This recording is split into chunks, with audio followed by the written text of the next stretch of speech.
Assalamualaikum warahmatullahi wabarakatuh. Kita dari kelompok 1.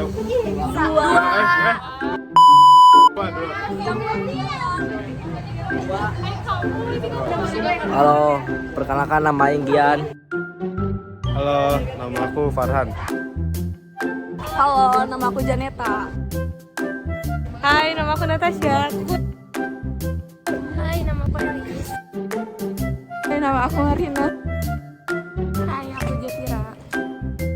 Hai, aku Safa Zafira Zahra. Hai, aku Putri. Hai, aku Rere. Halo, saya Doven Hilmi. Saya Muhammad Akmal.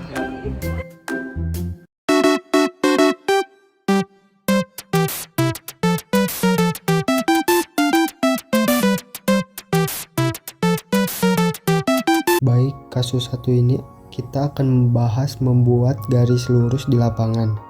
Langkah pertama yaitu kita mulai dengan menentukan titik patok A sebagai titik awal. Selanjutnya kita memasang patok B sebagai titik tujuan. Setelah kedua patok terpasang, tugas selanjutnya adalah menarik benang dari patok A ke patok B.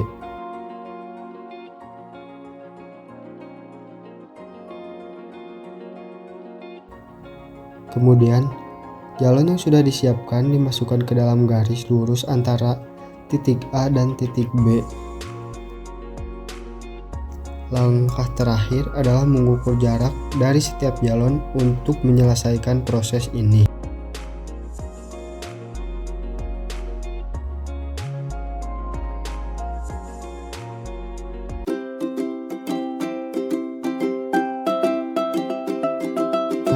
Kita masuk ke pembahasan kedua, yaitu membuat garis lurus di lapangan terhalang oleh bangunan. Langkah pertamanya sama. Kita mulai dengan menentukan titik patok A sebagai titik awal. Selanjutnya, kita memasang patok B. Setelah memasang patok B, kita memasang patok C sebagai pembantu untuk menghubungkan garis A dan B.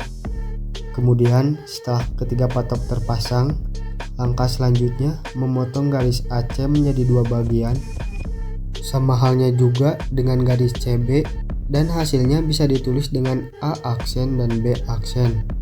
Setelah terbentuk garis A aksen dan B aksen, langkah selanjutnya kita membuat siku di antara garis A aksen dan B aksen, dan hasilnya bisa ditulis dengan C aksen. Kemudian ukur jarak dari siku-siku C aksen tersebut. Setelah itu, membuat garis lurus dari titik A aksen sejajar dengan A aksen dan diberi nama A double aksen. Maka dapat dilihat titik A aksen dan titik double aksen akan sejajar atau garis lurus dengan titik B. Selanjutnya, mengukur jarak antara titik A ke titik 1, kemudian ke titik 2 menggunakan alat pengukur seperti meteran atau penggaris. Nah, karena garis lurus dari titik A ke B terhalang bangunan, maka dibuatlah garis titik C dan C aksen yang kemudian dihitung jarak antara dua titik tersebut, sehingga jarak dari titik 2 ke titik B akan sama besarnya.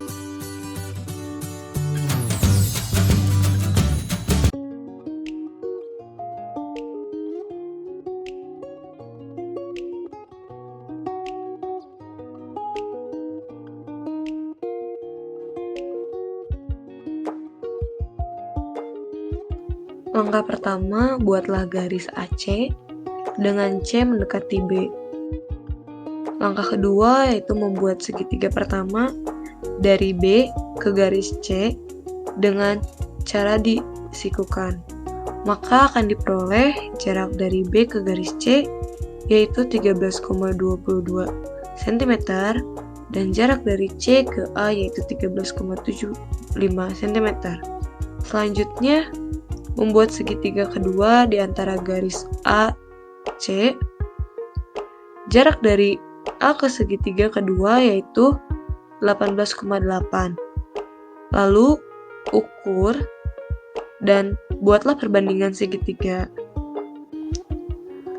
Dari hasil perbandingan segitiga tersebut, mendapatkan ukuran 6,36 dipatok A aksen.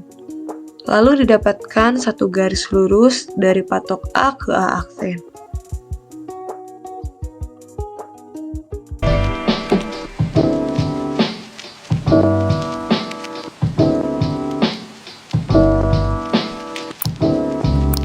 Untuk langkah pertama yaitu mencari sisi sungai yang siku.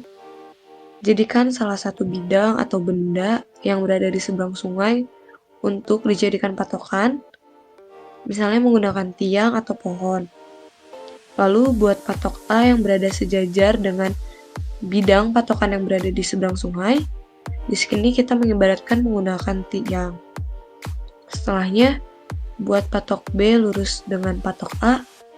Untuk panjangnya bebas, mau sepanjang apapun.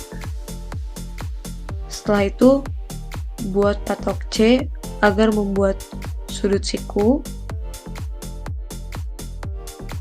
Selanjutnya, patok C dibidik miring ke bidang yang menjadi patokan kita tadi di seberang sungai.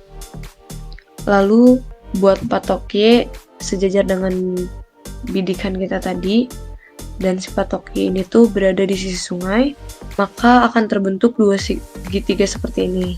Selanjutnya, hitung panjang antar patok Y dan patok B. Di sini kita memperoleh panjang 6,3 cm. Setelah itu, hitung juga panjang antar patok B dan patok C dan diperoleh 5,5 cm.